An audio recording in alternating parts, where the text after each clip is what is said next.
우리가 성경에 보면은 많은 사람들의 죽음이 있지만 오늘 세례 요한의 죽음을 보면 정말 엽기적이다 이런 생각이 드실 겁니다.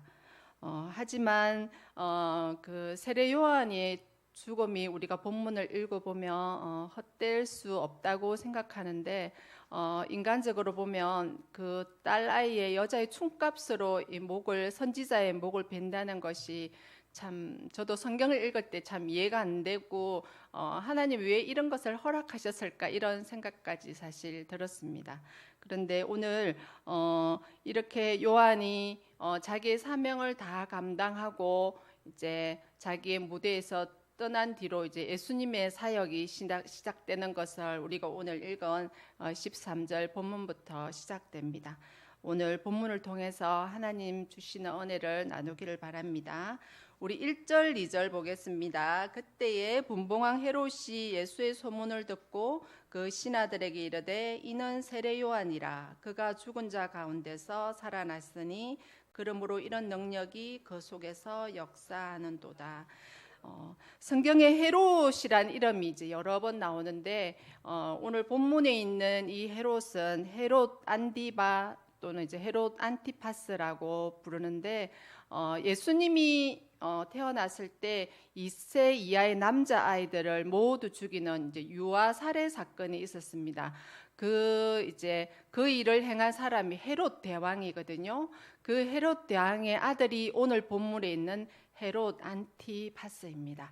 그래서 이 집안은 그냥 이 아버지 헤롯 대왕만 봐도 알 수 있듯이 이제 이런 집안입니다. 이 이제 헤롯이 이제 분봉왕이라고 하는데 분봉왕은 이제 스스로 왕이 된 것이 아니고 이제 헤롯 대왕이 죽고 나서 그 이제 이스라엘 지역을 분할해서 이제 통치하게 했습니다. 그래서 오늘 본문에 나오는 이 헤롯은 이제 갈릴리와 베레아 지역을 통치하도록, 그러니까 분할 통치하도록 이렇게 했기 때문에 이제 분봉왕이라고 합니다.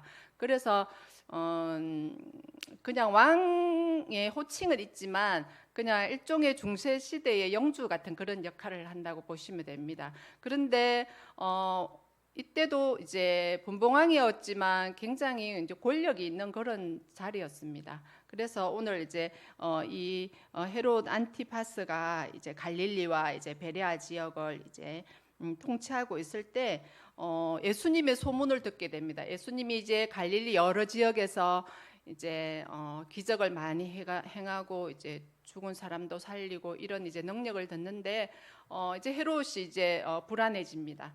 왜냐하면 이제 헤롯이 이제 세례 요한을 죽이고 계속 이제 마음이 불편한 상태에 있었는데 예수님의 이제 이 갈릴리 사역들을 이제 듣게 됩니다. 이제 많은 사람들이 이제 예수님을 따르고 이런 소문을 듣게 되니까 이제 자기 위치가 이제 불안하게 되는 이제 그런 상황이었습니다. 그래서 이제 세례 요한이 살아서 이제 역사하는 게 아닌가 이제 이렇게 이제 1, 2절에서 이제 그렇게 말하고 있습니다.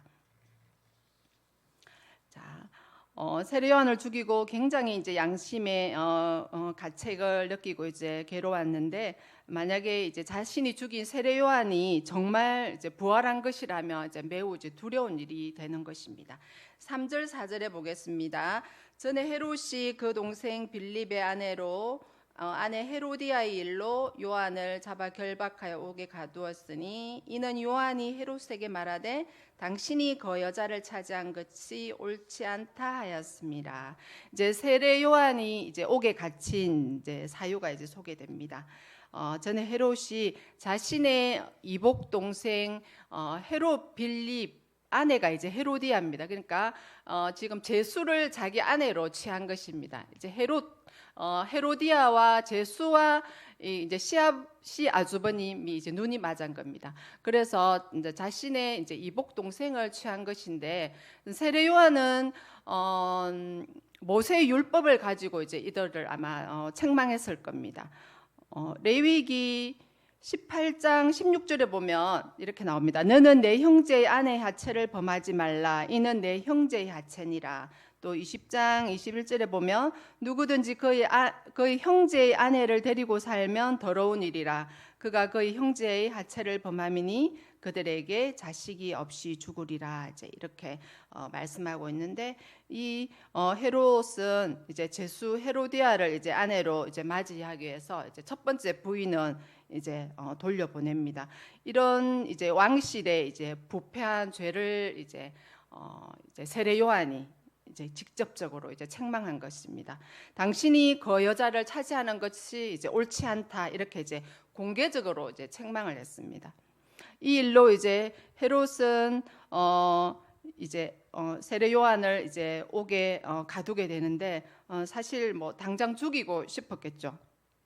그런데 이제 세례 요한은 예수님보다 6개월 먼저 태어나고 예수님보다 사역도 먼저 시작하였습니다. 그래서 이미 이제 유대 사회에서는 세례 요한의 이제 입지가 이제 단단히 잡혀 있는 그런 상태였습니다. 그래서 세례 요한을 따르는 제자들도 많았고 그렇게 영향력을 정신적으로나 신앙적으로 이제 끼치고 있었기 때문에 이제 헤롯이 이제 함부로 죽일 수가 없었습니다.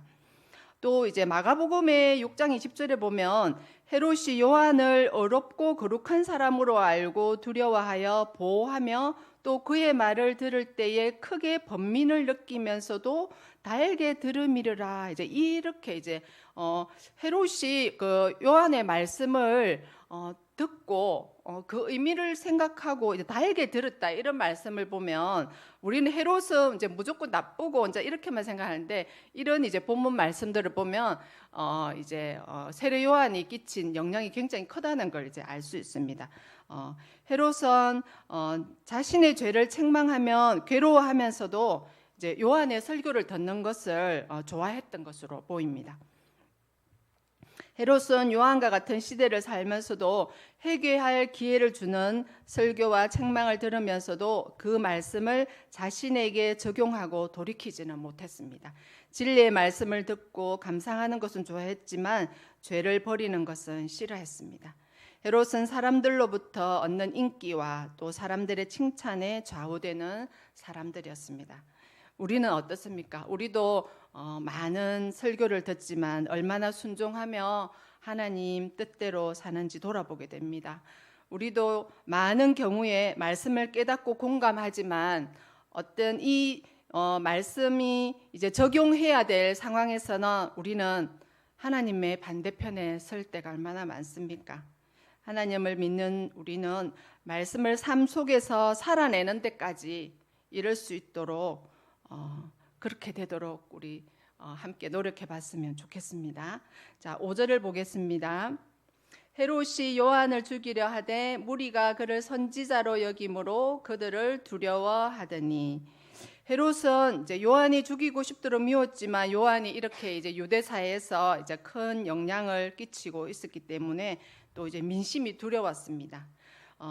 이 두려움은 약한 자들에게만 있는 것은 아닌 것 같습니다. 오늘 이제 하나님을 모르는 이 헤롯을 보면 권력이 강할수록 또 물질이 많을수록 잃어버릴 것이 많을수록 두려움이 더 커진다는 것을 오늘 이제 헤롯을 보면은 알 수 있습니다. 자, 6절, 7절 보겠습니다.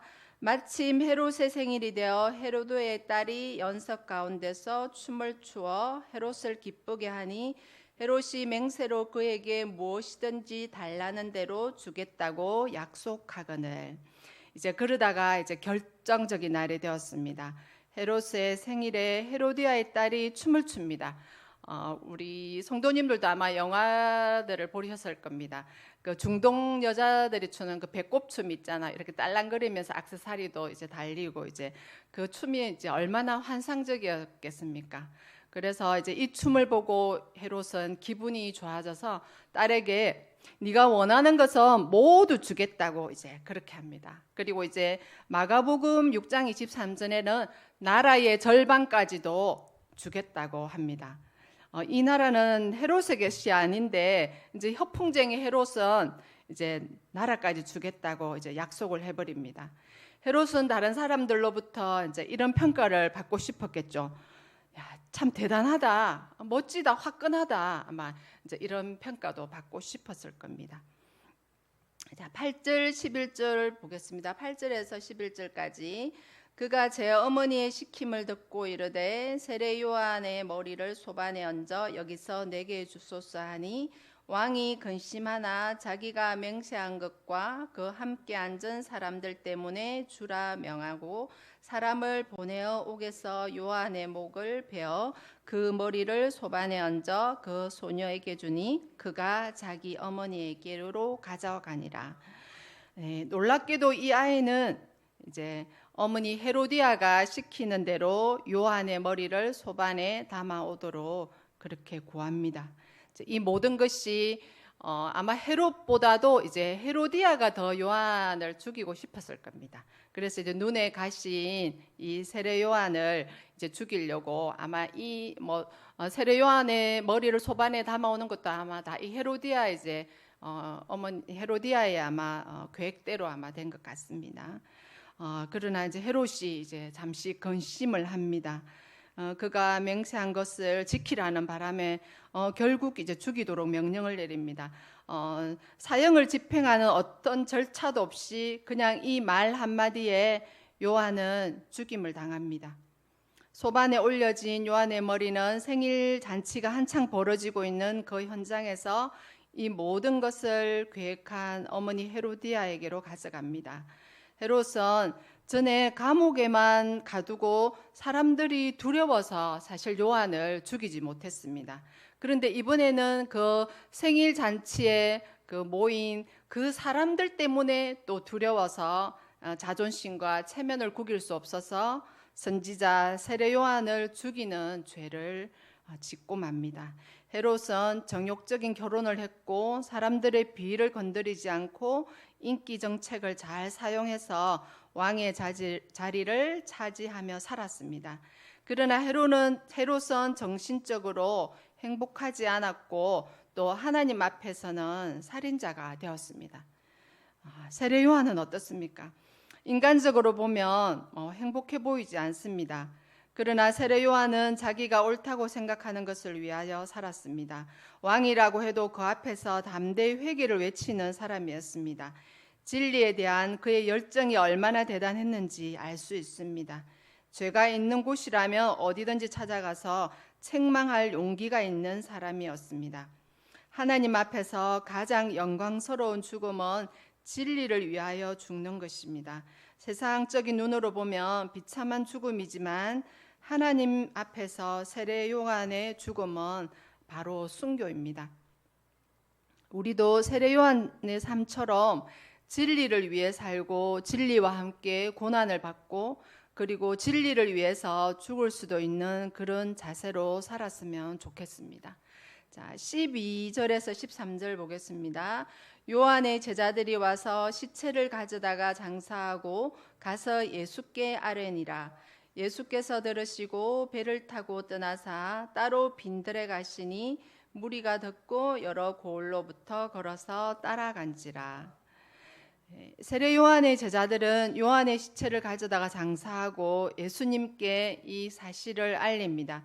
13절에 특이한 것은 요한의 죽음에 대한 소식을 들은 예수님의 반응은 소개되지 않고 예수님이 빈들로 가셨다는 내용입니다.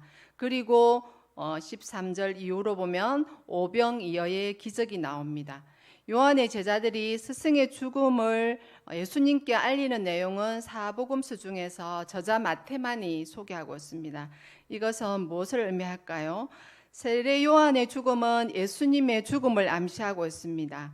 요한은 참수형을 당하고 그의 머리가 생일 잔치의 조롱거리가 되지만 예수님은 세례 요한 죽음 이후 빈들에서 오병이어의 기적을 행하는 천국 잔치를 행했습니다. 요한은 선지자로서의 사명을 다하고 순교했습니다. 세례 요한은 예수님을 향해 이렇게 말했습니다. 그는 흥하여야 하고 나는 쇠하여야 하리라고 자신의 사명이 무엇인지 잘 아는 사람이었습니다. 우리는 각자에게 모두 주어진 사명이 있습니다. 제 얘기를 잠깐 하겠습니다. 네, 저는 이제 몇 년 전에 이제 신학하라는 그런 이제 부담이 이제 계속 왔습니다. 그래서 이제 빨리 순종하는 게 낫겠다고 이제 순종을 했습니다. 근데 순종을 하면서 조금 투덜거렸습니다. 하나님 공부시키려면 좀 젊었을 때 시켜야지. 나이도 많고 건강하지도 않고 또 아직 이제 몸이 이제 거동이 불편한 또 시어머니를 모시고 있기 때문에 어머니도 돌봐드려야 되고 여러 가지로 이제 공부할 상황은 아니었습니다. 그렇게 좀 투덜거리면서도 이제 그렇게 이제 순종했는데 제가 이제 그렇게 공부를 하고 이제 여기 이제 수암교회로 이제 사역지가 정해지고 나서 제가 출석하던 교회 장로님 한 분이 전화를 주셨어요. 이명 권사님 축하드립니다. 그런데 언제 그래 또 공부를 하셨어요? 그러면서 참 나이가 적지 않은 걸로 아는데 그렇게 또 공부를 하시고 또 새로운 길을 가시는 거 보니까 저희들이 굉장히 도전이 된다고 이제 그렇게 말씀하셨어요. 근데 이제 제가 이제 신학원에 가서 이제 그 동문 모임에 갔는데 저는 거기 가니까 새댁이더라고요. 70, 80 되신 분이 이제 사역을 아직 많이 하고 계셨어요. 영아부, 뭐 유아부 이런 사역을 다 하고 계시고 이제 한 분은 90세였는데 이제 저 시골 청도에서 아직까지 사역을 하고 계세요. 그래서 이제 그분 얘기를 이제 쭉 들어보니까 이제 뭐 일사후퇴 때 이제 내려오시고 그 이야기부터 이제 나오시더라고요. 이제 그래서 이분이 이제 아직도 운전을 하세요. 시골에 차가 안 다니는 곳에서 이제 사역을 하시기 때문에 저는 처음에 이제 동문회에 가서 자기 소개가 있기 전에는 저 할머니는 어떻게 오셨는지 이런 생각했는데 알고 보니까 이제 사역을 하고 계신 거예요. 이제 그래서 이분이 참 이분을 통해서 굉장히 이제 도전을 많이 받았는데 이분이 이제 청도에 이제 운전을 해서 청도역에 주차를 하고 이제 부산역까지 이제 기차를 타고 와서 부산역에서 이제 학교가 있는 영도까지 이제 오세요. 그리고 이제 저희들 후배들에게 이제 점심을 사주고 이제 다시 부산역 가서 이제 청도 가서 이제 이렇게 이제 가시는데 제가 이분을 만나고 오면 그날 잠이 안 와요. 너무 이제 도전이 되고 이제 그 삶이 사명을 감당하는 그 삶이 너무 이제 아름답더라고요. 그래서 이제 저도 제가 어린이 사역을 하면서 제가 이 어린이 사역하면서 주는 기쁨이 너무 커서 저는 이제 할머니가 되어도 이 일을 해야 되겠다 이제 이런 생각은 하고 있었습니다. 그런데 제가 이제 뭐 공부를 더 해서 뭐 이제 전도사 타이틀이 뭐 따고 뭐 이런 거는 아예 생각을 안 했었거든요. 그래서 제가 또 이렇게 신학을 하고 이렇게 하시는 분들을 보니까 제가 또 도전이 되고 그런데 사실 우리가 사명을 감당하는데 모두 다 목사가 되고 선교사가 될 필요는 없을 것 같아요. 지금 이제 우리 교회도 그렇지 않습니까? 가정이 선교지인 분이 굉장히 이제 많으실 거예요. 가정에서 그 사명을 감당해야 되고 또 이제 직장에서 이제 그 사명을 감당해야 되고 또 우리에게 주신 이제 많은 관계들 이 관계들을 이제 사랑으로 잘 이루어가는 이제 그런 사명들도 굉장히 저희들에게 큰 것 같습니다. 그래서 이제 우리가 이제 관계 전도 이런 말도 이제 많이 하잖아요, 그죠? 그래서 우리의 사명은 우리 각자가 있는 그 자리에서 잘 감당할 때 이제 하나님께서 기뻐하신다고 생각합니다. 자, 세례 요한의 죽음보다 더 중요한 것은 무엇일까요? 그가 이 땅에 살 때의 사명을 잘 감당한 삶일 것입니다. 우리는 모두 어떤 형태로든지 간에 이제 죽음을 맞이합니다. 그러나 오늘도 우리가 이렇게 살아 있는 것은 우리에게 아직 사명이 남아 있기 때문일 것입니다. 우리 모두 자신에게 주어진 사명을 잘 감당하는 성도님들 되시길 바랍니다. 우리 합심하여 기도로 하도록 하겠습니다. 우리 모두는 이 땅에서 마지막을 맞이합니다. 그러나 그 마지막 죽음보다 오늘 이 땅에서 주님 주신 사명을 잘 감당하는 것이 더 중요하다고 생각합니다. 세라 요한처럼 자신의 사명을 잘 감당하여서 주님만 높이는 삶 살게 해달라고 그렇게 함께 기도하도록 하겠습니다. 좋으신 하나님, 세례 요한은 주님의 길을 예비하고 자신의 사명을 잘 감당하였습니다.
하나님 아버지, 세례 요한은 주님의 길을 예비하고 자신의 사명을 잘 감당하였습니다.